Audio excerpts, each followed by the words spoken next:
Hi friends, welcome to అన్ఫా kitchen fest. ఈరోజు చాలా తక్కువ ఇంగ్రీడియంట్స్తో చాలా టేస్టీగా అండ్ పిల్లలు చాలా ఇష్టపడే తినేలాగా బ్రెడ్ పుడ్డింగ్ ఎలా చేయాలో చూసేద్దాం. స్టవ్ ఆన్ చేసి ప్యాన్ పెట్టుకొని ప్యాన్లో 1/4 కప్ షుగర్ వేసుకొని నీళ్లు ఏం వేయకుండానే క్యారమిల్ని ప్రిపేర్ చేసుకోవాలి. మీరు ఫస్ట్ టైం ప్రిపేర్ చేసే వాళ్ళైతే 1 స్పూన్ వాటర్ వేసుకోండి.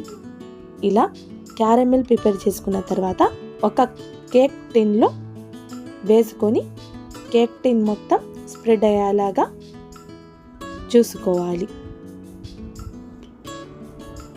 4 బ్రెడ్ స్లైసెస్ని ఇలా బ్రౌన్ పార్ట్ కట్ చేసేసి చిన్న చిన్న ముక్కలుగా కట్ చేసుకొని ఒక మిక్సర్ జార్లో వేసుకోవాలి. ఇందులో 2 ఎగ్స్ని బ్రేక్ చేసుకొని వేసుకోవాలి. 1/4 cup sugar, 1 cup milk, 1 spoon ఇలాచీ పౌడర్ కూడా వేసి ఇలా స్మూత్ ప్యాటర్న్ని ప్రిపేర్ చేసుకొని ముందుగానే క్యారమిల్ వేసుకున్న కేక్ టిన్లో మొత్తం స్ట్రెయిన్ చేసుకోవాలి.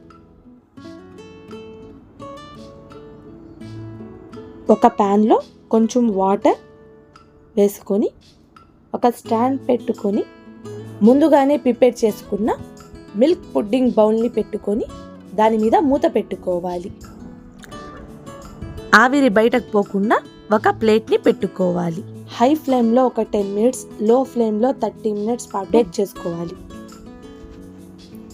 ఇలా 40 మినిట్స్ తర్వాత ఒక టూత్ పిక్తో అయినా నైఫ్తో అయినా ఇలా చెక్ చేస్తే నైఫ్కి ఏం అంటకపోతే పుడ్డింగ్ అనేది ప్రిపేర్ అయినట్టు.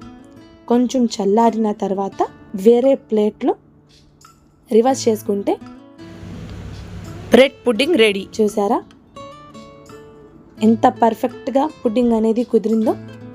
మీరు కూడా ఇంట్లో ట్రై చేయండి, మీ పిల్లలు చాలా ఇష్టపడి తింటారు. ఈ వీడియో కనుక మీకు నచ్చినట్టయితే లైక్ చేసి మరెన్నో టేస్టీ అండ్ ఈజీ రెసిపీస్ కోసం మన ఛానల్ని సబ్స్క్రైబ్ చేసుకోండి. Thank you for watching.